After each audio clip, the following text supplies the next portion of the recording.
seen him play from behind quite a few times at this tournament already. Today could be that day where he does slay MKLeo. You know, Cloud Ditto has been a little difficult for him thus far. Yeah, but it's not to say it's not doable. It's just, I feel like Leo's Cloud experience is a little bit better than Como as far as the Ditto goes. It's hard, man. There's so many different Cloud players. They all have different play styles. It's hard to adjust no matter what kind. You know, if Komorikiri's been playing with Tweak every week, it's still gonna have a hard time against MKLeo, who has a different style. Yeah, and you think about Javi, you know, who he gets a chance to practice against a lot too, and then Mewtwo King while he's been down here as well.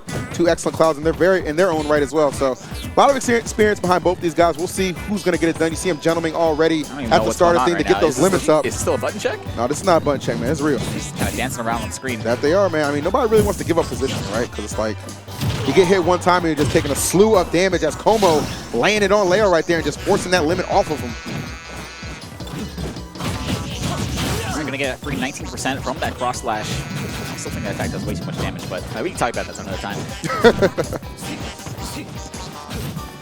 Actually, we should talk about, I mean, you know, besides from Zero, I feel like there's only international presence left in this event right now. Oh yeah, that's true. I mean, you know, obviously Zero, you know, resides in America right now, but you know, tag still says Chile.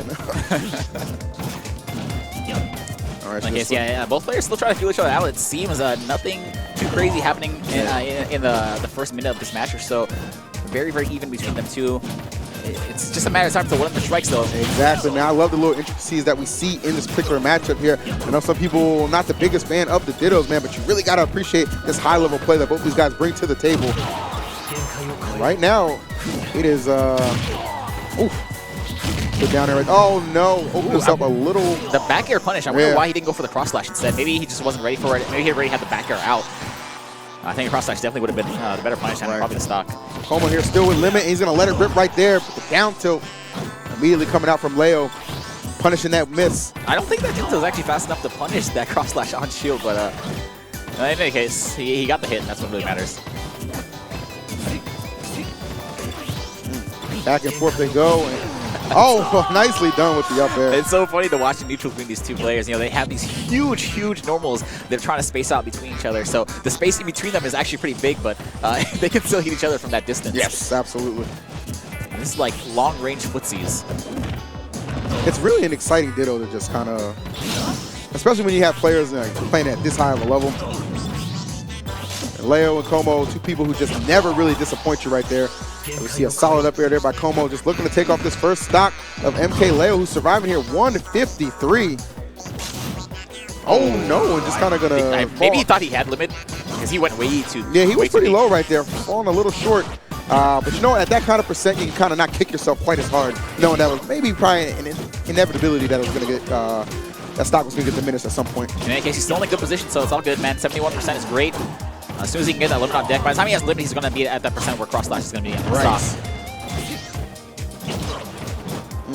Up and up we go. Oh, nice play by Como. Going to narrowly avoid that blade beam, make it back to stage, and now push his advantage. Things are now looking good for, I believe that's, MKLeo. Yeah, Leo looking pretty poised right here. Oh, another good hit with the up air. Always such a good answer. So many situations, and the up smash just letting that one rip. He was so confident that Como was going to jump from the edge. Wow, yeah, that would have only caught the jump from the edge. Jump attack would have went through that, and I think just neutral get up would have invincible through that. So very, very smart, good play. Definitely picking the best option in that situation. Well played right there from my boy MKLeo. So that's going to be game number 1 here. Man, that Ditto seems so, I won't even lie, that Ditto seems really, really frustrating to play, because you know your opponent hits pretty hard. You know they that you both have terrible recovery. So not wrong about gentleman. Where was the gentleman? I mean, I think Como was like, you know what, man, it didn't work out for me too well in that last game. I'm gonna make it work a little harder for it this time. So that doesn't shield the entirety of cross slash. It's gonna roll through it. Great minds think alike, I guess. Pretty much. Okay. Wow, we just see Leo just really being kind of dictating the pace here. Just always, obviously the more aggressive of the two players here. This is pretty much the match in a nutshell. Both players are playing neutral, getting that limit, and just gonna wait until until they have that read. Oh, good catch by Leo, just taking 2 steps behind. and then turning around with that cross slash. And honestly, most characters couldn't punish that hard from, you know, the full hop there. That's one of Cloud's specialties. That's one of the things about his character that he does and he's supposed to do. All right, Komo getting a little overwhelmed here.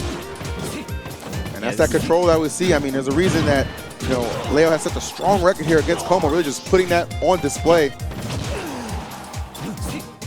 Ooh, going super deep for that. I'm saying. That's when you, I feel like that's kind of a sign of frustration, man. When you really want to get that KO, and you know your character really can't do things like this, or really shouldn't be doing things like this. Just do it anyway. It can definitely be frustrating. No doubt about that here. So Komo, though, still in a fine position if he can take off the stock relatively soon here. Don't want to allow Leo to tack on too much more percent. Already at 47, keeping that below 50 would be the ideal situation. Great dash attack to catch that up. He's not going to be enough just yet. Yeah, he's doing his best here to take that stock off while preserving his limit. And he might just get there here off the heels of a back throw. Let's see what we got. Oh, he avoids. Oh, right into the high recovery from Komo. Yeah, wow, that was a really question. I'm not sure why he went for the high recovery instead of grabbing. Maybe he was just holding down by accident or something. That was a really weird interaction, but Leo going to exploit it. To the best of his abilities right here and already get him to 100%. I was saying try and keep it below 50, but that is not the case right here. Yeah, now things have kind of spiraled out of control for Komorikiri. If he gets the KO here, which he just did, starting the stock at 121 is not good for him. Right, but definitely needed to get that stock off just to kind of give him some a chance here. But Leo got to be feeling so confident right now as you see him looking for the up smash. Had the good read on where it was going to be, just didn't execute it quite on the money there. And dash attack will close out yes. Game number 2. That'll definitely be on the mark there. So that's going to be 2-0 for MKLeo here. 1 game away. What do you think, EE? You think we're going to see a character switch?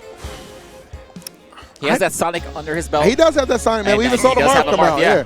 We even saw the mark come out. I mean, it's one of those things where you get enough data, you start to think to yourself, you know, is it worth it? Now, God bless the change colors. Oh, Bear let him know. Okay. Is it worth it to just kind of change things up and gamble it here in the third game? I don't think Komo's going to switch, though. Nope. I don't think so. He's going to ride or die with this Cloud, man. As he should, man. I think this is definitely the way to go here. We'll see what transpires. The green cloud, of course, going to be on Leo. Yep. And blood red for Komo. I don't know what happened in game 2, man. They were just angry at each other. In fact, things are as they should be in game 3. Yeah. That gentleman's limit agreement right there. Just catches that roll back in. Seriously. Get some good damage with that up tilt string.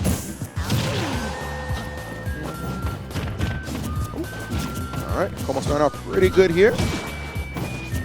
Couple little trades right now. Nobody really giving up too much space. Yeah, nice little weaving and bobbing here by Komo. Trying to force out that limit, and he does just that. Yeah, I guess trading a limit for your opponent's limit, right. That's not that bad. I was going to say that he... Whoa! Oh, the footstool to boot! Let's go. All right, oh, so... well. Making a statement right there, he said... that was not a trade, man. That was straight robbery, man. I'm talking about GameStop. That is... Oh, okay, wow. So Komorikiri gonna stay patient, keep his head in the game, and get that neutral air stage spike. They're gonna space out his cross slash a little bit better and get that 19%. Yeah, that was a little wonky right there, but hey, why not? I mean, you extend your hurt box with your attacks, so Komorikiri taking advantage of that. There it is. Oh, all right. Komo with his limit on deck, exploiting it, but there's Leo's right there. But forced air dodge that blade beam and get rid of his. So still a fine position here for Komo. Really was struggling there towards the start, especially with the way, the fashion that he took that stock. But Leo, of all the ways to go out, that is so unfortunate. You know, he did the up B above the platform. He wasn't expecting MKLeo to just be there, right? And then he realized, man, there's really nothing I can do but do the same. Like if I try and drift towards the edge, I might not make it, or he's just gonna come down and hit me anyway. So, great play by MKLeo, and that's it. 3-0 over Komorikiri. Really, I mean, you know, it was intense. I mean, you saw how dominant Leo was when he took that first time right there. Komo immediately responds with the neutral air spike.